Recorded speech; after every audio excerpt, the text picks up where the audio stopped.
Well, Adrian, quite a big announcement for you personally. That must be your dream job, designing a road car with every freedom you want to have. Absolutely, it's something I kind of dreamed of doing ever since I was about 16.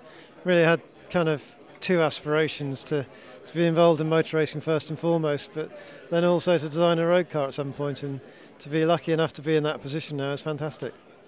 When you look at that car, which is behind us, what would you personally change? Well, I mean, this is a very different car. It's a front-engine roadster. It's a fantastic car. I've driven one for many years. I have a Advantage at home myself, so they're great cars. But I guess my real passion is for something slightly more extreme. So this will be the car that we're working on, is a mid-engine car capable of very high performance. Something more extreme. It's no secret that you're not 100% happy with the regulations in Formula 1 as they are. Now we have a change for 2017. Do you think they go as far as Formula 1 needs, or? I think the regulation changes for 17 really.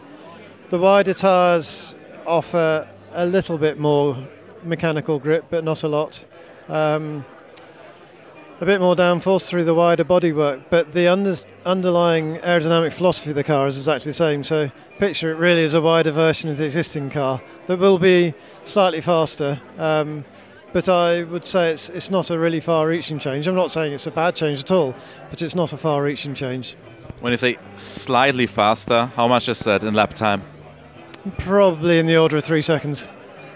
There were some people that say, especially Red Bull said, you need a bigger change, bigger diffuser, bigger wings and so on. But then there are some people that say that Pirelli can cope with that changes. Well, Pirelli themselves never really came back and said that, so there's been a lot of debate on that one.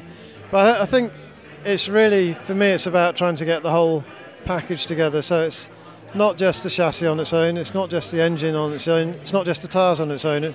It's trying to say what are we trying to achieve here in Formula 1, and then what's the best way of doing that. And I'm not convinced that we've done a really good job of researching that, if I'm honest. If you were an engine engineer, do you think you would like the regulations a bit more? Yeah, of course. I mean, we're all selfish, aren't we? So I understand that. The only criticism I would have of the engine regulations is I think they're kind of in a bit of a nowhere land. They have put this tremendous cost into the sport, caused a lot of performance disparity, yet it's a very prescriptive engine regulation. Of course, they're more efficient engines than they used to be, and that's a product of the regulation changes. But to me, if you're going to say, right, the game is make the most efficient engine possible, then give us 100 kilos of fuel, and that's it. No other engine regulation. It seems to me it's still quite prescribed. It's a V6 with a certain bore and stroke, with a single injector per cylinder, etc., etc. So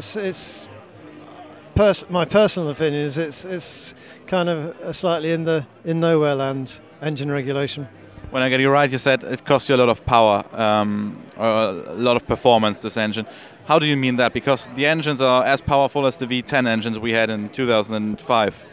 Yes, but the weight's significantly different.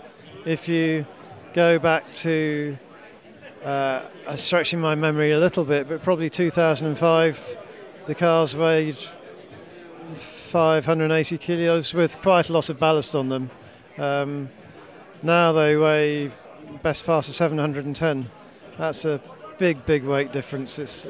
Including driver, as a percentage, it's huge, and it's that weight which is causing the cars to be slower than they used to be.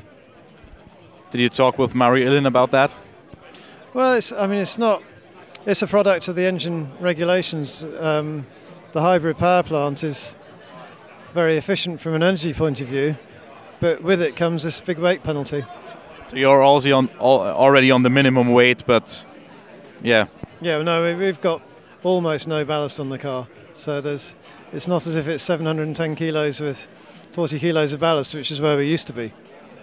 Okay, so thank you very much, and I hope for you that you get your fun back for engineering, for designing cars, and hopefully in Formula 1 again.